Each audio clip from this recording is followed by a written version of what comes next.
On se connaît. Non. Mais si c'est une plaisanterie, elle est nulle, salut. Comment tu t'appelles? Peter. Ah bon? Peter, Peter? Non, c'est pas ton vrai nom. Si, ça l'est. Ah. Je continue de surveiller l'autre pétasse du coin de l'œil, mais elle refuse de regarder de mon côté. Elle va finir par partir avec lui. Hein. C'est marrant parce que j'aurais juré que tu t'appelais genre Patrick. Non, je te jure, je m'appelle genre Peter. Bon, je réfléchis aux possibilités qui s'offrent à moi. Je peux filer tout de suite et aller dormir. Ou encore, je peux embarquer celle-là et aller boire un coup et la planter là, ou la sauter. Elle me plaît pas trop, mais bon. Bon, tu te félicites? Allez, cette fille est chiante, mais c'est... Peter. Oh putain. Non, Peter, je prends pas la pilule, Peter. Et alors Peter. Casse-toi. Faire glacer rock'n'roll.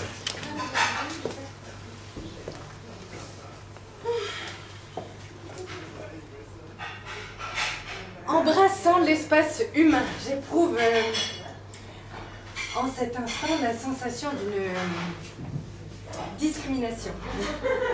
Je suis une petite bille discriminée face à 1000 autres qui vivent leur vie radieuse sans rencontrer d'obstacles. Alors cet étendu renferme dans son intimité implicite, dissimulée des millions d'initiatives, de décisions. L'esprit qui calcule, licencie, assassine, prépare des attentats, agite leur langue, concocte des OP1, scrute des écrans d'ordinateur ou de téléphone, des radios du thorax, des cours de la bourse, des pénis, des clitoris, des cours de rentabilité, réalise des projections, formule des hypothèses, parfume des aisselles, articule des dialectiques. Les analyses géopolitiques, mordit des pointes de sein, on élabore des stratégies avec Poutine, pizza. Donne des interviews, commercialise des hélicos, enfile leur pyjama, regarde Jean-Luc Mélenchon à la télé. Et moi je suis occupée, vacante, je comprends rien de ce qui m'arrive. Petit bouchon de liège qui dérive sur l'océan. Putain. Je me suis toujours conformé aux attentes de la société. On a voulu que je sois bon élève, j'ai été bon élève. On a voulu que je décroche Polytechnique, je décroche Polytechnique. On a voulu que je cherche une femme, je cherche une femme. On a voulu que je sois performant dans mon travail, je le suis. On a voulu que je sois propriétaire de mon appartement, je le suis. On a voulu que je donne du plaisir. J'ai essayé, j'y arrive. Je n'ai jamais compris comment ça marche. Bon, je suis jeune. J'ai l'orgueil d'être le meilleur. Alors il est établi que je ne donnerai jamais d'orgasme. Moi qui ai triomphé d'épreuves plus sélectives que celles du sexe, qui raflait les premières places et les prix d'excellence, j'ai cru que quelque chose d'inné et d'élitaire me permettrait de conduire, sans que je sache vraiment par quel moyen, une femme vers le plaisir. Un plaisir qu'on présente comme une victoire, comme un accomplissement de l'homme moderne, qu'il se doit à lui-même, mais rien. Or, face à l'échec, face à ses doutes, face à l'offense qui m'était faite, j'entendais certaines nuits une voisine qui soupirait et qui hurlait. Ah oui. Ah oui. Ah vas-y. Ah oui encore. Ah oui vas-y c'est bon. Ah ouais vas-y. Ah ouais ah, c'est bon. Ah ouais ah, vas-y je la sens c'est bien. Ah vas-y je vais venir. Ah oui. Ah oui. Ah oui. Est-ce que vous imaginez l'humiliation qui m'inondait? Faire semblant d'être sourd, continuer de lire comme si de rien n'était, être humilié par ses voisins qui y arrivent et ne rien dire. Je me sentais diminué, fragilisé. Maintenant, inutile de vous dire que si à l'avenir j'entends les ébats d'un couple, je vais vociférer les commentaires les plus atroces. C'est pas bientôt fini, les animaux? Ça y est, tu vas jouir, tu vas la faire jouir, nom de Dieu! Qu'a-t-il de plus que moi? Si je prends ce type dans l'ascenseur, j'examinerai son apparence. Et son comportement, je chercherai sur ce physique victorieux les indices. Une info, je le suivrai dans tout l'immeuble. Putain, être dominé sur une question quelconque par le premier venu, un chauffeur de taxi, un livreur de chez Darty, un employé municipal. Comment survivre à cette humiliation? Comment?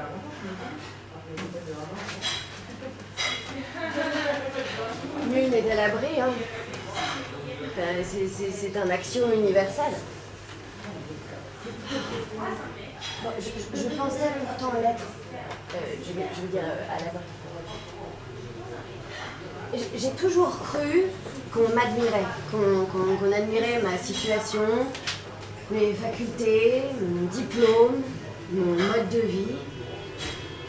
Je me suis toujours sentie supérieure aux gens, à vous tous réunis. Et je pensais qu'on validait cette supériorité. Je me suis toujours vécue comme un être inégalable, isolé. Une île prestigieuse, semblable à celle que l'on peut voir sur les Bounty, mise à l'écart du monde médiocre par un liseré infranchissable. Et je me suis rendu compte récemment que les gens n'admettaient pas ma supériorité, qu'ils n'avaient pas pour moi l'admiration tacite que je leur supposais, qu'ils se foutaient de moi comme je me fous finalement du reste du monde. J'ai découvert que chacun se vit comme un être unique installé sur sa petite île prestigieuse. Que chacun est convaincu de la supériorité de ses choix, de ses croyances, de ses convictions, de son mode de vie, de la déco de son salon. Que chacun est convaincu d'avoir du goût, du talent, de l'entendement. Et que par conséquent, chacun se trouve dans l'incapacité d'en reconnaître aux autres. Les jeunes brels de la télé-réalité sont convaincus d'être de plus grands chanteurs que les chanteurs. Les alcooliques des bars tabac sont convaincus d'être de plus grands politiciens que les politiciens, etc., etc., etc. Attends, ma chérie, mais nous appartenons aux autres, à ceux qui nous perçoivent, nous enregistrent, nous classifient. Nous ne sommes pas libres. Nous sommes prisonniers de la représentation que les autres se font de nous. Et il est impossible d'en sortir. Nous sommes partout dans le regard des autres. Nous proliférons. Je prolifère. J'ai proliféré dans la tête de 30 crétins amassés dans une grangerie. Je coule des jours paisibles dans votre cerveau, sous la forme d'une représentation dégradante. Une image despotique qui manipule, conditionne mon existence. Mais moi qui croyais qu'on admettait ma supériorité, moi qui pensais que la plupart des gens n'ignoraient pas qu'ils n'étaient pas uniques, précieux, mais au contraire, communs, identiques, indistincts, dupliqués, fabriqués sur le même moule. Moi qui pensais qu'ils vivaient comme des mouches anonymes, toutes semblables.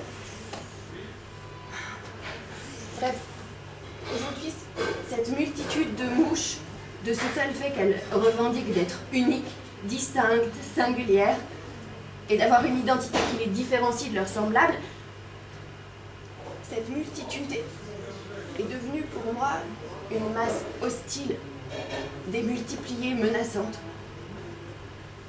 Moi qui devais faire face jusqu'à présent à une seule entité, l'entité générique des gens communs, je me retrouve confrontée à des milliards d'individus. Je me vis comme ayant la planète entière contre moi.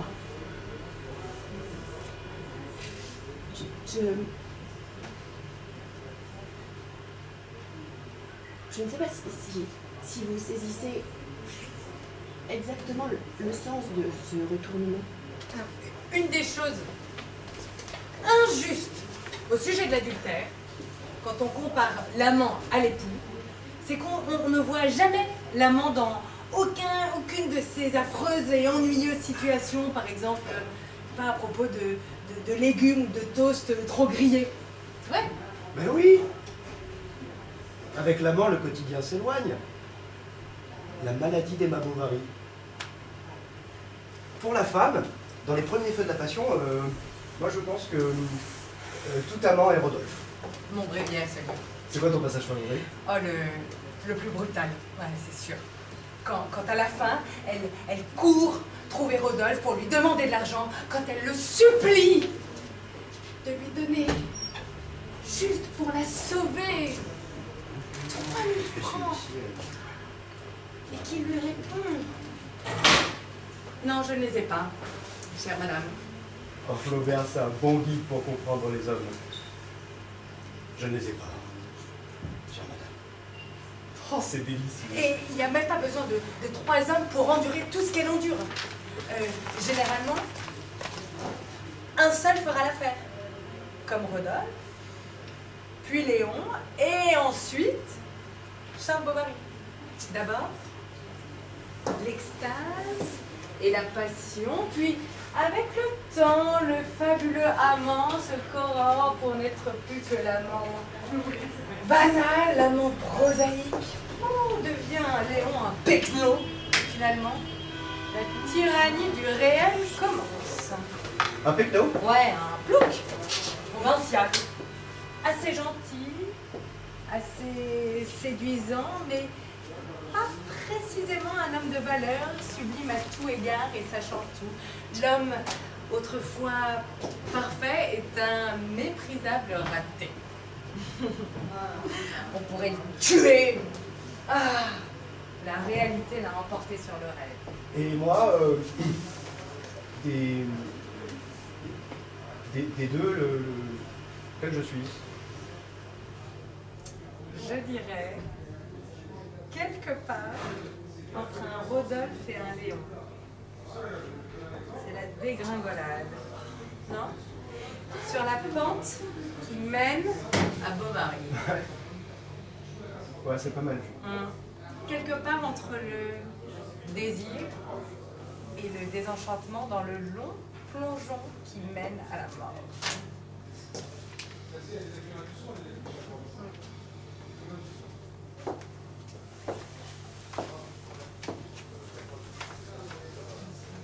S'agit-il d'une conversion? Une conversion où le héros triomphe dans la défaite? Où il triomphe parce qu'il est à bout de ressources? Où il triomphe parce qu'il lui faut, pour la première fois, regarder en face son désespoir et son néant? Mais où ce regard, si redouté, ce regard qui est la mort de l'orgueil, est finalement un regard sauveur? Car toutes les conclusions, quand elles sont romanesques, font songer à ce conte oriental, dont le héros est agrippé par les doigts au bord d'une falaise. Épuisé, ce héros finit par se laisser choir dans la vie. Il s'attend à s'écraser au sol, mais les airs le soutiennent. La pesanteur est abolie. Toutes les conclusions romanesques sont des commencements. Elles sont des connaissances. Naissance à soi-même et naissance à autrui. Voilà, la vérité du désir à la mort, et car le terme inévitable, c'est le terme inévitable de la contradiction qui fonde ce désir, mais la vérité du désir n'est pas la vérité romanesque. Voilà, donc c'est sur cette discussion, qui n'en est pas une, puisque c'est aussi un commencement, qu'on va commencer à débattre et à discuter de ce petit parcours à travers la littérature que vous a proposé. Voilà, pour savoir un petit peu ce que vous en pensez, puis donc, toutes les questions que cela soulève. Puisqu'en fait, l'ambition de ce montage, c'était de prolonger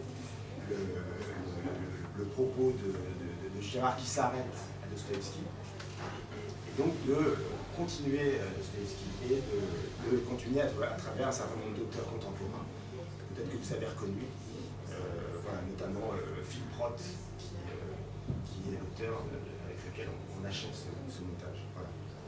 Mais aussi en auteur contemporain, il y a aussi Bret Easton Ellis. Voilà.